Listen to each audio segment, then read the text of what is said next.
วัสดีค่ะยินดีต้อนรับสู่เชียร์ทาโร่ไดอารี่นะคะการ์ดทั้ง4กองนะคะได้ถูกเลือกไว้เรียบร้อยแล้วนะคะในขั้นตอน spiritual picking นะคะวันนี้เราจะทำพิการ์ดหัวข้อนะคะการเดินทางอันแสนพิเศษของคุณ new chapter ของคุณนะคะที่กำลังจะเกิดคุณในเร็วๆนี้ coming soon นะคะในไม่ช้านี้จะเกิดอะไรในเส้นทางใหม่ๆของคุณบ้างนะคะหรือมีสัญญาณอะไรที่อยากจะบอกคุณให้คุณเตรียมพร้อมยังไงบ้างนะคะเดี๋ยวเราไปดูหน้าไพ่ของคุณกันในวันนี้นะคะกองที่1กองที่2กองที่3กองที่4นะคะพร้อมแล้วเตรียมจิตเป็นสมาธิไปเลือกก้าของคุณกันค่ะ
สวัสดีค่ะยินดีต้อนรับพลังงานกองที่1นะคะเดี๋ยวเราไปดูพลังงานของคุณกันในวันนี้นะเส้นทางสุดพิเศษนะคะมีสัญญาณอะไรที่อยากจะบอกคุณบ้างนะคะ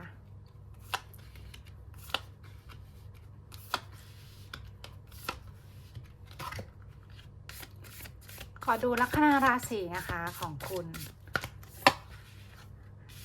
และพลังจักรวาลที่อาจจะเป็นไปได้นะคะคุณนะคะจะเป็นชาวธาตุดินนะคะพฤษภกันมังกรนะคะธาตุลมมิถุนตุลกุมนะคะโอเคถ้าธาตุไม่ตรงไม่เป็นไรนะคะอันนี้เราเชิญเปิดเพื่อจะขอดู energy ของจักรวาลสักเล็กน้อยนะคะชาวพลังงานกองที่1นะคะ energy ของคุณขึ้นค่อนข้างดีนะคะเป็นลักษณะของจิตวิญญาณแห่งการเป็นผู้ให้ที่ดีแล้วก็มีลักษณะของการเริ่มต้นใหม่ที่กำลังจะเกิดขึ้นเร็วๆนี้นะคะมันมีแนวโน้มที่ความสำเร็จหรือความก้าวหน้าจากสิ่งที่คุณได้เคยแบบว่าหลงลืมไปในอดีตว่าเคยช่วยอะไรใครไปบ้างหรือเคยทำให้ตัวเองมีความสุขอย่างไรบ้างโดยที่ไม่ได้คิดที่อยากจะได้สิ่งตอบแทนหรือการให้โดยไม่หวังสิ่งตอบแทนคุณเนี่ยจะมีการรีเทิร์นกลับมาค่อนข้างมหาศาลการรีเทิร์นนี้หรือการย้อนกลับมานี้นะคะจะส่งผลให้วิถีชีวิตของคุณเปลี่ยนแปลงไปตลอดกาลเลยนะคะพลังงานขึ้นว่านะคะ inspiration of sort นะนั่นหมายความว่าเป็นลักษณะของอิสระนะคะคือถึงเวลาที่จะต้องเริ่มออกโบยบินแล้วจิตวิญญาณเนี่ยค่อนข้างอยากจะออกจากคอมฟอร์ตโซนเต็มที่แล้วนะคะเป็นการเดินทางตลอด1ปีที่ผ่านมาก็ได้นะคะหรืออาจจะเป็นการเดินทางในอดีตที่ผ่านมาเนี่ยว่าคุณจะต้องเจอกับเรื่องราวค่อนข้างมากมายนะคะเผชิญหน้ากับเหตุการณ์ที่คุณไม่คาดคิดแล้วก็คุณเนี่ยเป็นพลังงานที่รับมือนะคะรับมือกับหลายความรู้สึกมากๆนะคะที่มันเกาะกลุ่มอยู่ในหัวใจของคุณที่ผ่านมาแล้วเชอจะบอกว่าด้วยเหตุผลนี้นะคะด้วยเหตุนี้เหตุปัจจัยนี้นะมันเลยจะส่งผลให้คุณเนี่ยอาจจะปล่อยอดีตนะคะได้แล้วหรือปล่อยความคิดเก่าๆหรือความรู้สึกเก่าๆหรือ mindset เก่าๆเดิมๆอะค่ะเปลี่ยนแปลงไปเหมือนแบบอยากจะก้าวออกมาในจุดที่มันเป็นตัวเองมากขึ้นนะคะมันเป็นเรื่องราวที่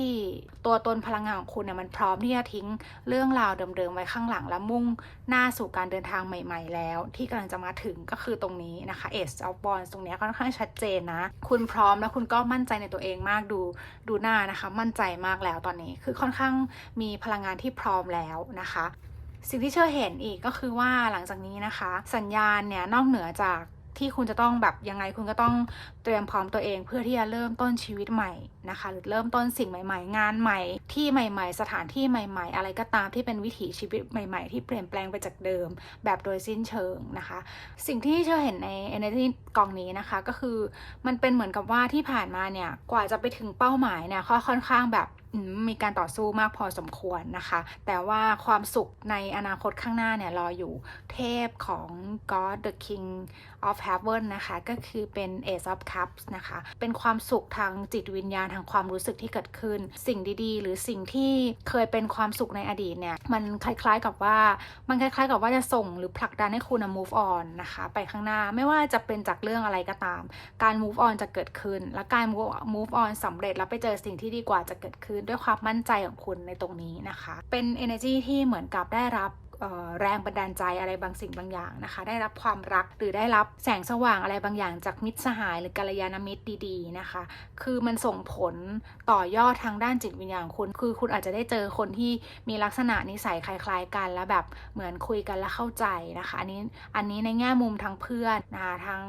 ความรักหรือทุกแง่มุมความรู้สึกที่ดีนะคะที่คุณได้รับจากคนรอบข้างเร็วๆนี้คุณจะมีความรู้สึกว่าคุณมีความสุขมากขึ้นวิถีชีวิตของคุณอาจจะเปลี่ยนแปลงไปเช่นคุณอาจจะรู้สึกว่าคุณอยากจะสเต็ปอัพแล้วนะคะเหมือนอาจจะยกระดับความเป็นอยู่หรือตัวตนหรือฐานะอาจจะรู้สึกว่าณตอนนี้นะคะคุณน่าจะถึงเวลาที่จะต้องขยับขยายสักทีหนึ่งเป็นลักษณะประมาณนั้นนะคะคนที่เลือกพลังงานกองที่1นะคะเชอเห็นชัดเจนในเรื่องของความเชื่อมั่นนะคะความเชื่อถือแล้วก็ความศรัทธา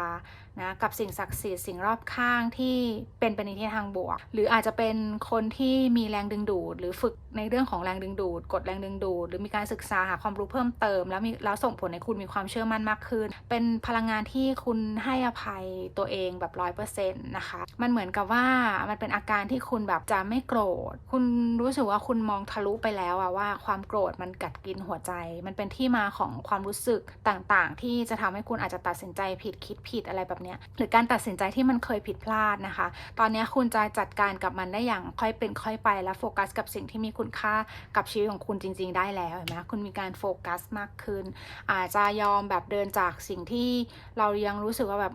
สิ่งนี้มันมีความสุขแต่คุณอะเหมือนตกผลึกได้แล้วว่า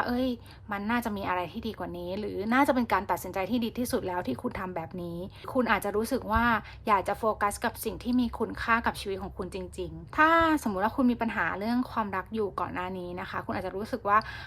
ชีวิตเราหล่อเลี้ยงด้วยความรักความรู้สึกอะไรแบบนี้แต่ตอนนี้มันเป็นพลังงานที่ chapter ใหม่อ่ะมันจะเป็นเหมือนการเผชิญกับปัญหาแล้วก็คุณจะจัดการกับความขัดแย้งนั้นได้แล้วคุณจะรู้สึกว่าคุณจะไม่ได้คาดหวังอะไรกับความรักหรือไม่ได้มีเงื่อนไขอะไรกับความรักแล้วก็มันเป็น energy ที่หน้าไพ่อยากจะบอกว่าอย่าไปเก็บกดความรู้สึกหรือรักษาความสัมพันธ์หรือใช้หรืออยู่บนคำว่าไม่เป็นไรอะไรอย่างเงี้ยนะคะอาจจะต้องเปลี่ยนแปลงตรงนั้นให้ได้เพื่อมาทำความเข้าใจกับตัวเองให้มากขึ้นแล้วก็รับมือกับความสัมพันธ์ที่อาจจะบางพลังงานอาจจะขัดแย้งอยู่ในอดีตนะคะแต่ตอนนี้มันจะมีวิธีนะคะเร็วๆนี้มันก็จะมีวิธีที่หลังจากที่คุณแบบหลีกเลี่ยงการกระทบกระทั่งอะไรอย่างเงี้ยได้อะนะคะมันจะเกิดปัญญาอะไรบางอย่างที่ทำให้คุณเหมือนแบบเกิดความสำเร็จมากขึ้นนะคะแล้วก็อาจจะมีคำแนะนำดีๆจากญาติสนิทมิตรสหายหรือเพื่อนรักนะคะหรือคนที่เขาหวังดีคนที่เป็นกัลยาณมิตรในชีวิตของคุณเนี่ยช่วยได้เยอะมากนะคะถ้าใครเหมือนกับว่าไม่แน่ใจว่าจะตัดสินใจยังไงจากวันนี้ไปไม่ว่าเรื่องอะไรนะคะทั้งการงานความรักเนี่ยเชอบอกได้เลยว่านะคะคุณจะมีคนหยิบยื่นคำแนะนำที่ดีๆมาให้โดยที่คุณก็ประหลาดใจเหมือนกันว่าจริงๆแล้วมันไม่ได้แก้ไขยากลำบากเลยแล้วก็สถานการณ์ที่จะเกิดขึ้นกับคุณนะคะมันเป็นลักษณะของ chapter ที่สัญญาณชัดๆเลยก็คือการเดินทางครั้งนี้นะคะมันจะเป็นการเดินทางที่คุณเนี่ยจะได้เข้าไปอยู่ในสถานการณ์ที่สำคัญนะคะเส้นทางเนี้ยจะเป็นสถานการณ์ที่ทำให้คุณมีความสุขมากขึ้นมีเอซาวอนเนี้ยเป็นการเริ่มต้นใหม่แบบคือถ้าสมมติว่าใครอยากได้งานนะคะมีโอกาสที่จะได้งานที่ดีที่สุดเหมาะกับตัวเองมากที่สุดนะคะหรือได้รับโปรเจกต์อะไรที่มันเหมาะกับตัวเรานะคะมีโชคอะค่ะในเรื่องของการงานแล้วก็ส่งผลทำให้เรามีความสุขในด้านแบบการใช้ชีวิตพอทำงานมีความสุขเราก็เลยรู้สึกมีความสุขไปด้วยประมาณนั้นนะคะหรืออาจจะได้ตำแหน่งหน้าที่ในสิ่งที่คุณต้องการ มาตั้งนานแล้วอะไรอย่างเงี้ยนะคะมันเหมือนแบบได้เวลาออกโบยบินอะเร็วๆนี้นะคะถ้าใครที่อยากจะเป็นเจ้าของกิจการอยากจะเป็นอะไรเงี้ยก็อาจจะตัดสินใจได้ในเร็วๆได้เลยเร็วๆนี้นะจะเริ่มทำได้แล้วเริ่มทำได้เลยอะไรประมาณนี้เป็นต้นถ้าให้ทำนายงานในเหตุการณ์ในปัจจุบันนะคะมันก็อาจจะเป็นลักษณะของการได้งานใหม่การได้สิ่งดีๆใหม่ๆหรือการได้ชีวิตใหม่ๆรีโนเวทชีวิตคุณใหม่แบบไม่เอาแล้วแบบเดิมนะคะเก่าๆหรือคนเก่าๆเนี่ยฉันไม่เอาแล้วฉันจะต้องเดินไปข้างหน้า move on ไปทางข้างหน้านะคะเชื่อจะบอกว่ามันเป็นการเปลี่ยนแปลงวิถีชีวิตข้างหน้าในทางที่ดีกับคุณนะคะแล้วก็ช่วงจังหวะนี้ใครที่จะเสนอผลงานใหม่ๆนะคะเป็นสิ่งที่คุณคิดเองคุณทำมาเองมาตั้งแต่แรกตั้งแต่ต้นอะไรเงี้ยหรือกิจกรรมใดๆก็ตามนะคะหรืองานวิจัยหรือใครที่ศึกษาหาความรู้อยู่หรืออะไรก็ตามอะค่ะที่คุณลงมือทำด้วยมือของคุณเองอะเชยจะบอกว่ามันจะประสบความสำเร็จนะคะในอนาคตมากๆเป็นการเริ่มต้นที่ดีนะคะแล้วก็มันมาจากความกระตือรือร้นมาจากความทะเยอทะยานสัญญาณที่จะบอกได้ดีก็คือว่าคุณจะรู้สึกมีความคิดสร้างสรรค์มากขึ้นนะคะมีความทะเยอทะยานแล้วก็มีความกระตือรือร้นที่อยากจะทำให้มันสำเร็จนะคะถ้าใครอยากเรียนต่อก็สามารถเพิ่มพูนความรู้เสริมวิทยาฐานะตัวเองได้นะคะมันเป็นหน้าไพ่ที่ประสบความสำเร็จในเร็วๆนี้ในเรื่องที่คุณได้ริเริ่มนะคะหรือถ้าใครยังไม่ริเริ่มเนี่ยก็ออกจากคอมฟอร์ทโซนได้เลยนะคะตอนนี้เป็นเวลาแห่งการโบยบินนะคะอย่าให้โอกาสนี้หลุดมือไปเพราะว่าสิ่งที่เคยทำไปเนี่ยมันจะรีเทิร์นนะคะคือสิ่งที่คุณทำไปโดยแบบบางทีคุณไม่ได้รู้ตัวหรือคุณช่วยเหลือผู้อื่นโดยไม่รู้ตัวบุญกุศลเหล่านี้มันค่อนข้างผลักดันนะคะค่อนข้างผลักดันมากๆส่งผลให้คุณมีความสุขทั้งกายและใจนะคะสำหรับ Energy กองที่1ค่ะสวัสดีพลังงานกองที่2นะคะนี่คือการกองที่2ที่คุณเลือกไว้เดี๋ยวเราไปดูนะคะพลังงานของคุณนะคะการเปลี่ยนแปลงต่างๆนะคะสัญญาณมุ่งสู่เส้นทางสายใหม่หรือเส้นทางแสนพิเศษจะมีสัญญาณอะไรที่จะบอกคุณได้บ้างนะคะคุณต้องเตรียมพร้อมกับการเดินทางสายนี้อย่างไรนะคะเดี๋ยวเราไปดูกัน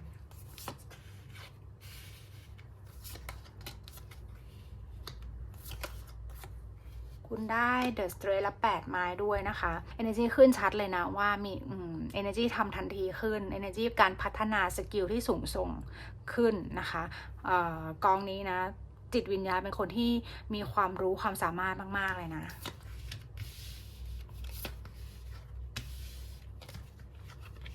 เดี๋ยวเชอขอดูพลังงาน Energy จักรวาลเล็กน้อยนะคะเพราะว่าอยากจะรู้ว่าจักรวาลอยากจะสื่อสารและนำทางอะไรให้แนะนำอะไรคุณบ้างนะคะอาจจะเป็นชาวธาตุไม่ตรงไม่เป็นไรนะคะอาจจะเป็นชาวธาตุลมนะคะมิถุนตุลกุมนะคะธาตุน้ำมีนพิจิกกรกฎและธาตุดินนะคะพฤษภกันมังกรนะพลังงานของคุณนะคะมันเป็นลักษณะของความรักความหวังดีนะคะจากคนรอบข้างเร็วๆนี้นะสัญญาณที่คุณจะเห็นก็คือคุณจะได้เจอแต่คนดีๆนะคะอยู่รอบตัวคุณอยู่รอบกายคุณเป็นความรักความศรัทธาจากคนที่มีความคิดคล้ายๆกันมีเคมีคล้ายๆกันหรือมีมุมมองทัศนคติคล้ายๆกันหรืออาจจะเป็นคนที่โฟกัสในสิ่งเดียวกันนะคะแล้วได้มาเจอกันมันเหมือนกับว่ามันเป็นการร่วมปรับความคิดการกระทำต่างๆที่ผ่านมาเนี่ยคือจากเดิมที่มันคุณจะอาจจะรู้สึกว่าจากเดิมมันดูเหมือนย่ำอยู่กับที่จังเลยอะไรเงี้ยไม่ได้พัฒนาไปไหนอันนี้รวมถึงความรักความสัมพันธ์ด้วยนะแต่ตอนเนี้ยมันจะเหมือนกับบทใหม่เนี่ยมันจะค่อนข้างพัฒนาไปในทิศทางที่ดีสงบร่มเย็นถ้าคุณอยู่กับใครแล้วคุณรู้สึกมันมีความสงบร่มเย็นไม่จำเป็นต้องเป็นคู่รักนะคะคนนั้นขอให้คุณเก็บรักษาเขาไว้ให้ดีนะคะเขาจะเป็นแหล่งข้อมูลแหล่งความรู้สิ่งที่ทำให้คุณแบบทำให้คุณเหมือนจิตสงบในวันที่คุณรู้สึกท้อแท้เนี่ยคนนี้จะสามารถพึ่งพิงได้ในไม่ช้านี้คนนี้จะปรากฏขึ้นใน chapter หรือการเดินทางสายใหม่ของคุณเร็วๆนี้นะคะ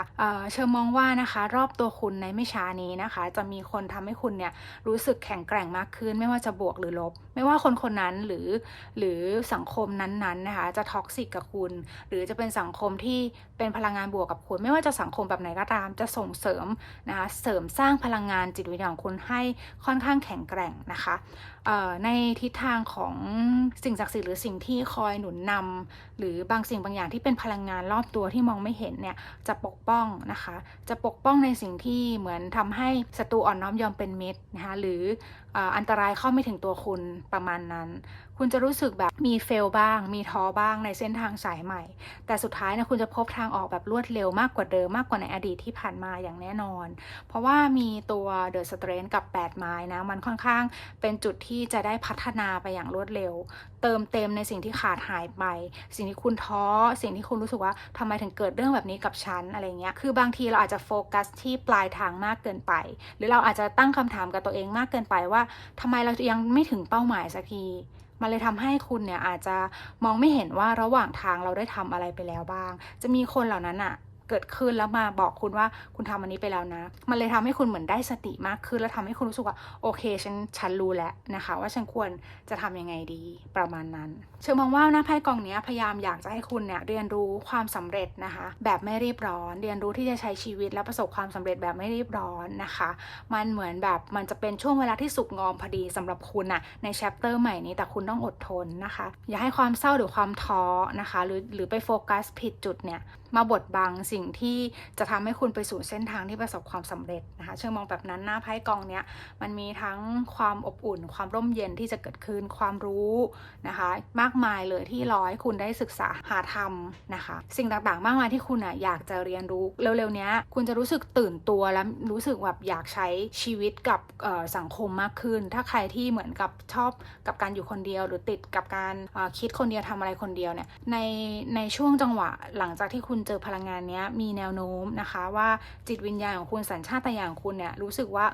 อยากจะคุยกับผู้คนมากขึ้นนะคะประมาณนั้นคือคุณได้ไพ่ Rebirth ด้วยนะคะได้ไพ่ Six of Coins นะคะมันค่อนข้างชัดมากที่สิ่งที่คุณรอคอยสิ่งที่คุณคาดหวังนะคะกำลังจะมาถึงคุณมีเรื่องอยู่ในใจของคุณอะกองเนี้ยนะคะกอง2คุณมีเรื่องในใจที่คุณรอคอยนะคะคุณรอคำตอบคุณหาคำตอบอยู่คุณจะได้คำตอบจากสิ่งนั้นจากสิ่งที่คุณแบบมี question กับสิ่งนั้นอยู่นะคะจักรวาลเนี่ยนำทางนะคะและให้ความหวังในเรื่องของการเปลี่ยนแปลงนะคะเพราะฉะนั้นเนี่ยสิ่งที่เกิดขึ้นก็คือ open up to change นะคะก็ต้องเปิดตัวเปิดใจนะคะเปิดใจเปิดรับนะคะเพื่อรับการเปลี่ยนแปลงไปในทิศทางที่ดีขึ้นแต่ก็จงซื่อสัตย์กับความรู้สึกตัวเองไม่ใช่ว่าเปิดใจไปจนแบบคือเหมือนฝืนนะคะเพราะว่าบางคนเนี่ยก็มีความสุขสงบอยู่ในพื้นที่ของตัวเองอยู่แล้วไม่ชอบความวุ่นวายแต่ไม่ได้หมายความว่าคุณจะเหมือนละทิ้งความฝันหรือละทิ้งเป้าหมายด้วยการที่หลีกเลี่ยงแบบไม่อยากเข้าสังคมไม่อยากอะไรคุณก็แค่selectคนเท่านั้นเองแต่เร็วๆเนี้ยมันจะมีคนที่เขาเรียกว่าไม่ทำให้คุณแบบรู้สึกท็อกซิกหรือว้าวุ่นใจหรือถ้ามีคนท็อกซิกอยู่รอบตัวคุณตอนนี้มันจะเปลี่ยนเป็นทิศทางที่ทำให้คุณแข็งแกร่งและมีพลังในการทำอะไรให้มันสำเร็จมากยิ่งขึ้นเหมือนเป็นแรงผลักดันเช่นเขาบอกว่าคุณทำไม่ได้แต่คุณรู้สึกว่าถ้าเป็นเมื่อก่อนคุณก็คงรู้สึกเฟลเล็กน้อยแต่ถ้าเป็นในช่วงจังหวะเร็วๆนี้นะคะการเปลี่ยนแปลงตรงนี้นะคะการเดินทางที่แสนพิเศษนี้นะคะจะเป็นเส้นทางที่คุณจะเต็มไปด้วยคนที่ทำให้คุณเนี่ยมี energy ที่เปลี่ยนแปลงไปจากอดีตที่ผ่านมาเป็น energy ที่แบบค่อนข้างมีพลังมากๆนะคะเชอมองเห็นถึงพลังงานนะไม่ใช่พลังงานที่เร่าร้อนหรือรุนแรงเป็นพลังงานที่สงบร่มเย็นและประสบความสำเร็จตามที่มันควรจะเป็นแต่คุณอาจจะต้องลงมือทำนะคะแล้วก็คุณจะได้คำตอบจากแสงสว่างเล็กๆนะคะในหัวใจคุณว่าฉันจะเริ่มทำในสิ่งที่ฉันแบบอาจจะปล่อยวางทิ้งไปแล้วอะไรแบบนี้เป็นต้นเพราะฉะนั้นเนี่ยเร็วๆนี้กอง2จะมีการเปลี่ยนแปลงเกิดขึ้นนะคะค่อนข้างมากในวิถีชีวิตแต่ยังไงเนี่ยก็ขอให้ซื่อสัตย์กับความรู้สึกทำในสิ่งที่อยากทำไปอยู่ในที่ที่สบายใจนะคะสบายอกสบายใจไม่ทำให้อึดอัดอะไรแบบนี้เป็นต้นถ้ารู้สึกไม่ดีก็ให้ถอยออกมากองเนี้ยจักรวาลพยายามจะเหมือนบอกคุณว่าให้กล้าที่จะพูดนะคะในสิ่งที่ไม่เคยพูดในอดีตหรืออาจจะกล้าที่จะพูดคำว่าไม่บ้างก็ได้นะคะกับคนอื่นเนี่ยบางทีคุณก็ยอมแล้วก็พูดว่าได้แต่ให้กลับกันนะคะให้พูดว่าได้กับตัวเองนะคะและให้ลองปฏิเสธคนอื่นดูบ้างนะคะที่ผ่านมาคุณช่วยหลายๆคนมามากพอแล้วหรือคุณอาจจะเป็นผู้ให้มามากพอแล้วก็ได้สำหรับบางพลังงานนะคะเชื่อมองว่าหน้าไพ่เนี้ยนะคะมันเป็นเส้นทางที่อยากให้คุณเนี่ยได้เรียนรู้ที่จะใช้ชีวิตให้มีความสุขมากขึ้นนะคะอาจจะเลิกตามใจคนอื่นและหันมาฟังความรู้สึกตัวเองประมาณนั้นนะคะมันเป็นเรื่องราวมันก็จะเป็นเส้นทางชีวิตของเราที่เราใช้เพื่อตัวเราเองอย่างแท้จริงนะคะถ้าเท่าที่ดูจากตรงนี้เพื่อเปิดรับการเปลี่ยนแปลงที่จะเกิดขึ้นในไม่ช้านี้แบบรวดเร็วมากๆนะคะบางทีเนี่ยคุณอาจจะรู้สึกว่าแบบพอฉันแค่คิดว่าฉันอยากจะเปลี่ยนแปลงมันก็มีเหตุให้มีคนมาช่วยเหลือมีคนมาซัพพอร์ตมีคนมาสนับสนุนทำให้คุณมีความสุขกับการใช้ชีวิตมากขึ้นด้วยสำหรับ Energy กองที่2ค่ะ สวัสดีพลังงานกองที่3นะคะการเดินทางที่แสนพิเศษของคุณนะคะโหใบแรกนะคะใบแรกคือความสุขมาเลยนะจะมีอะไรเกิดขึ้นมีสัญญาณอะไรที่อยากจะบอกคุณในตอนนี้นะคะเดี๋ยวเราไปดูกัน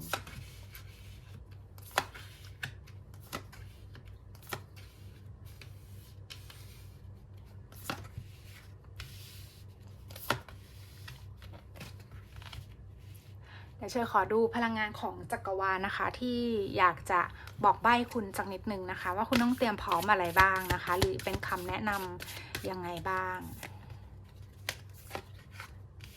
ธาตุไม่ตรงไม่เป็นไรนะคะอาจจะเป็นชาวธาตุดินนะคะพฤษภกันมังกรธาตุไฟนะคะเมษสิงห์ธนู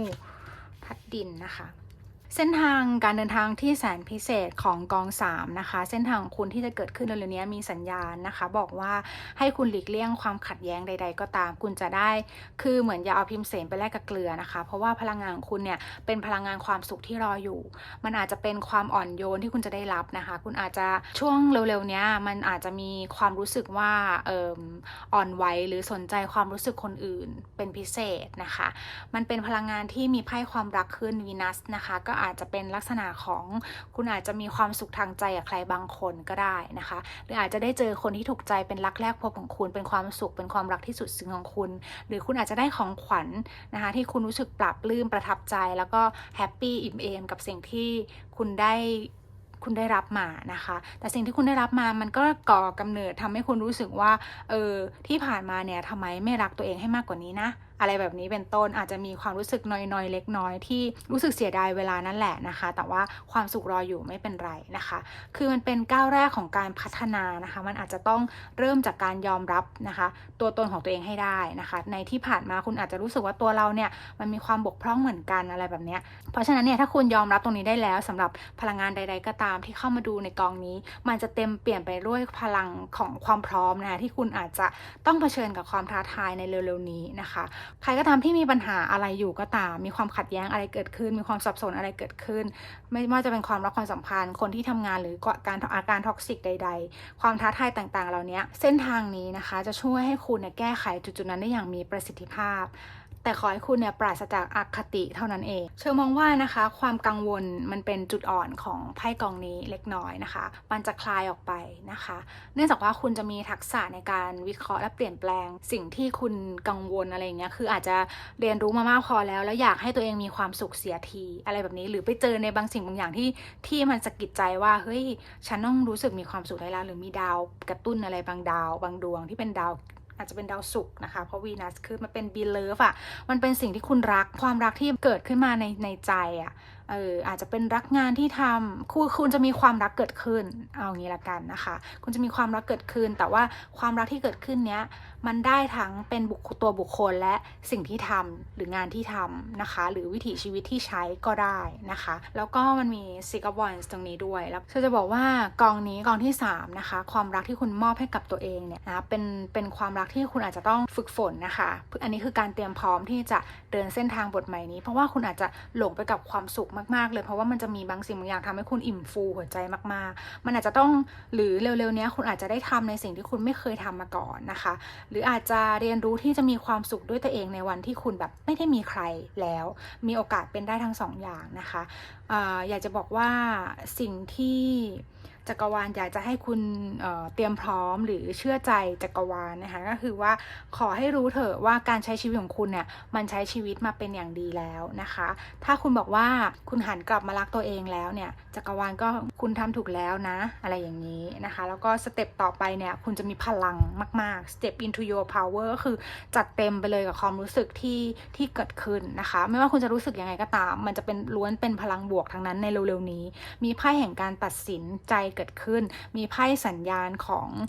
แนวโน้มที่คุณอาจจะหลีกเลี่ยงอะไรบางสิ่งบางอย่างแล้วทำให้คุณเนี่ยไปอยู่ในจุดที่ดีกว่าก็เป็นไปได้นะคะเส้นทางนี้จะไม่มีอะไรมาทำอันตรายคุณได้นะเพียงแต่ว่าขอให้คุณเนี่ยอย่าเอาตัวเองเนี่ยเข้าไปผูกติด กับสถานการณ์ใดๆของใครนะคะขอให้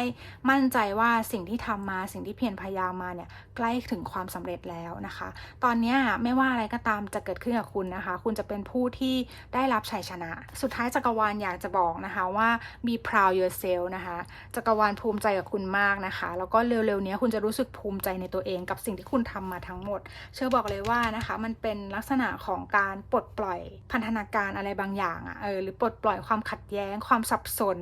นะที่เคยเกิดขึ้นภายในใจคุณปลดปล่อยมันได้ด้วยความรัก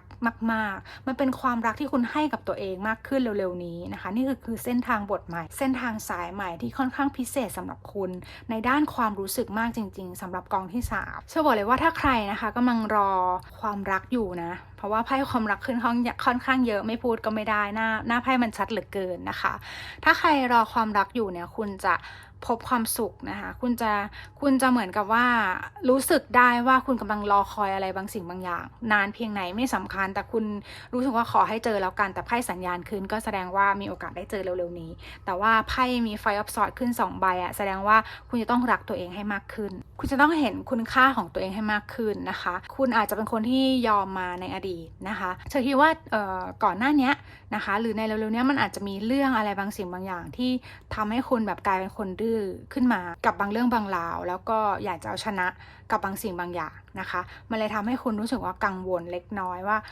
มันสับสนนะทั้งที่พื้นฐานนิสัยคุณไม่ใช่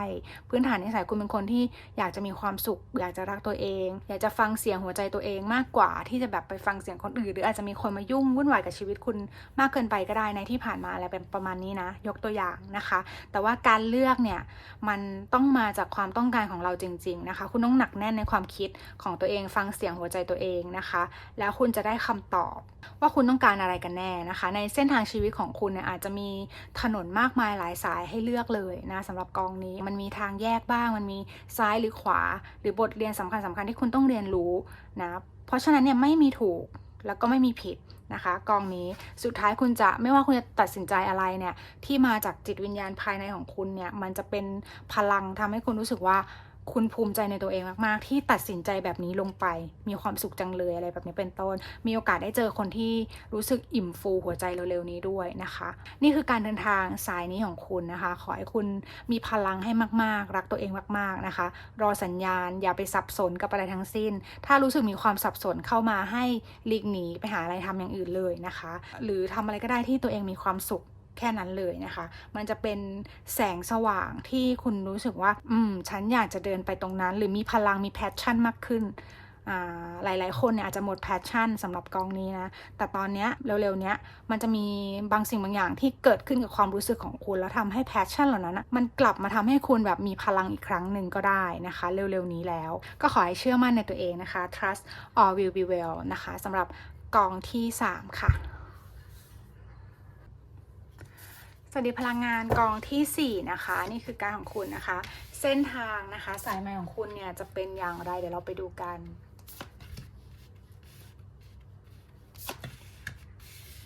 เส้นทางอันแสนพิเศษนะคะมีสัญญาณอะไรมีอะไรที่จักรวาลอยากจะบอกกับคุณบ้างนะคะ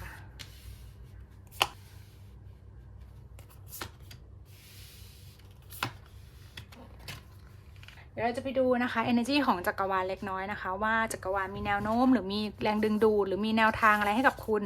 นะคะลัคนาราศีไม่ตรงไม่เป็นไรนะคะนี่เชออยากดูในเรื่องของพลังดึงดูดของจักรวาลในตอนนี้นะคะอาจจะเป็นชาวธาตุน้ำนะคะมีพิจิกกรกฎ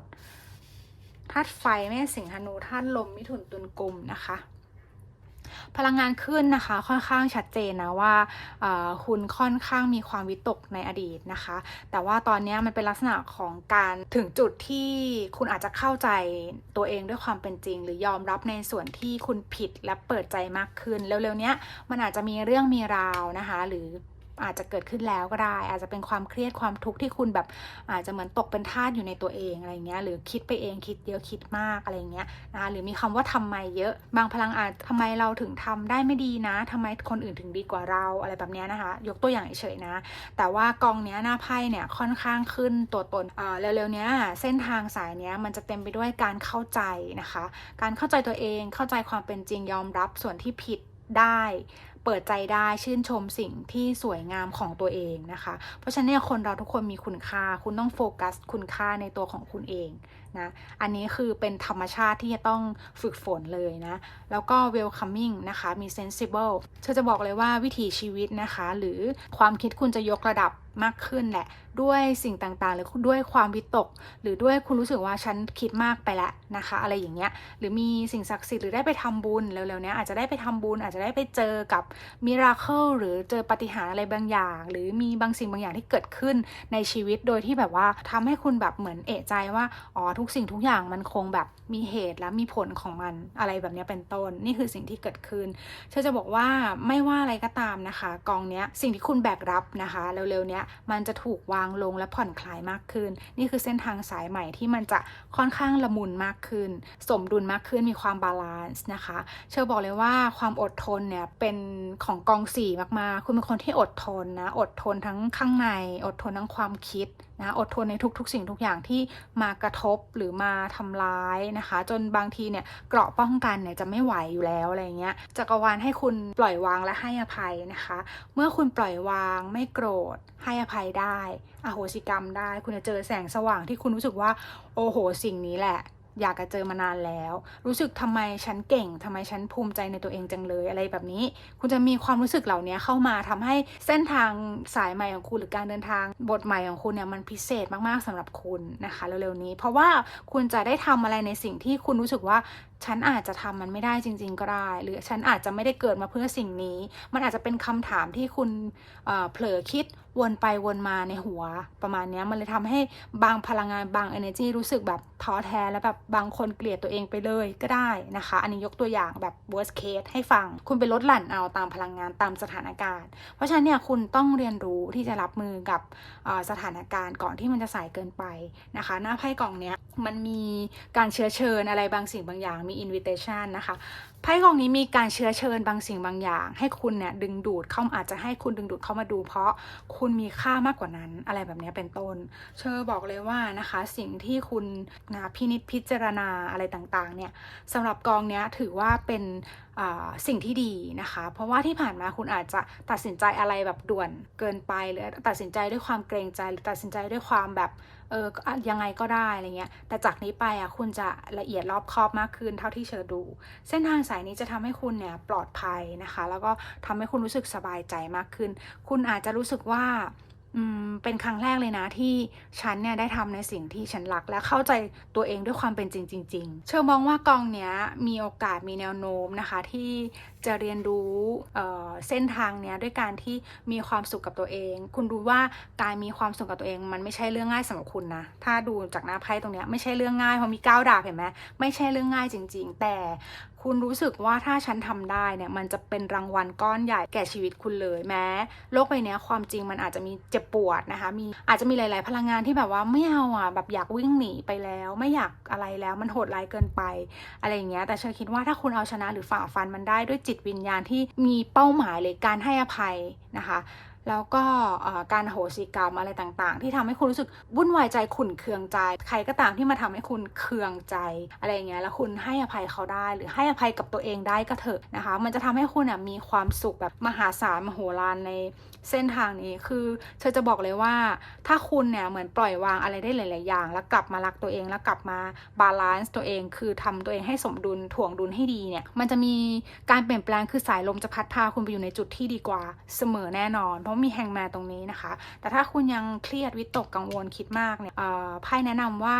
ให้ลองแบบไปทำบุญนะคะเนี่ยมี Hierophant ขึ้นทำบุญนะคะพอทำบุญหรือสวดมนต์นั่งสมาธิหรืออะไรก็ตามที่ทำให้จิตคุณสงบคุณจะเจอมิราเคิลบางอย่างนะคะเจอปาฏิหาริย์บางอย่างทำให้คุณแบบพลิกล็อกพลิกคดีได้หลายๆอย่างจะเจอมุมที่มันเป็นความสุขของตัวเองโดยที่ไม่ต้องไปยึดติดกับใครนะคะจะบอกว่ามันน้อยคนมากๆนะคะสำหรับพลังงานกองนี้มันอาจจะมีหนึ่งในพลังงานที่เข้ามาดูเท่านั้นที่จะรู้สึกว่าการที่เราพยายามทำอะไรอยู่เนี่ยจนกว่าเราจะทำสำเร็จเราถึงจะรู้ว่ามันแบบยิ่งใหญ่มากแค่ไหนเพราะฉะนั้นไม่ว่าเราจะต้องเจอกับคำพูดคำดูถูกนะคะความสงสัยความไม่เข้าใจหรือการกระทำต่างๆที่มันส่งผลพลังลบให้กับเรา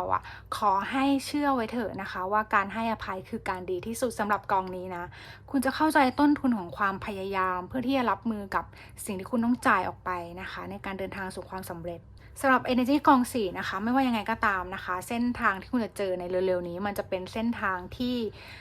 นะคะมันอาจจะมีสุขด้วยมีทุกข์ด้วยมีขวากหนามด้วยหรืออาจจะมีวันที่คุณต้องเผชิญความยากลำบากอีกครั้งนะคะ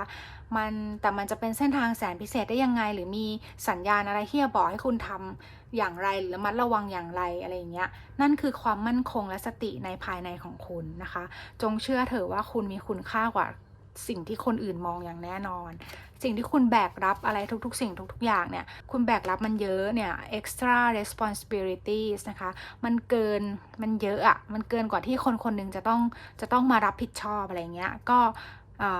ไพ่ก็เลยขึ้นว่าให้คุณบาลานซ์นะคะไพ่ค่อนข้างรีเลทเห็นไหมมันคือความเครียดมันคือแบบมีดิวตี้อ่ะมันมีภารกิจคนมาคาดหวังกับคุณก็เป็นไปได้หรืออาจจะเป็นความรับผิดชอบที่มันนอกเหนือจากที่ควรจะเป็นความรับผิดชอบของคุณอะไรอย่างเงี้ยเพราะฉะนั้นหน้าไพ่จึงอยากให้คุณอะบาลานซ์ตัวเองให้ดีกลับมาเป็นธรรมชาติตัวตนของตัวเอง practice ก็คือเรียนรู้กับประสบการณ์เรียนรู้กับสิ่งที่มันผ่านเข้ามาหรือถาโถมเข้ามานะคะจิตวิญญาณกำลังจะ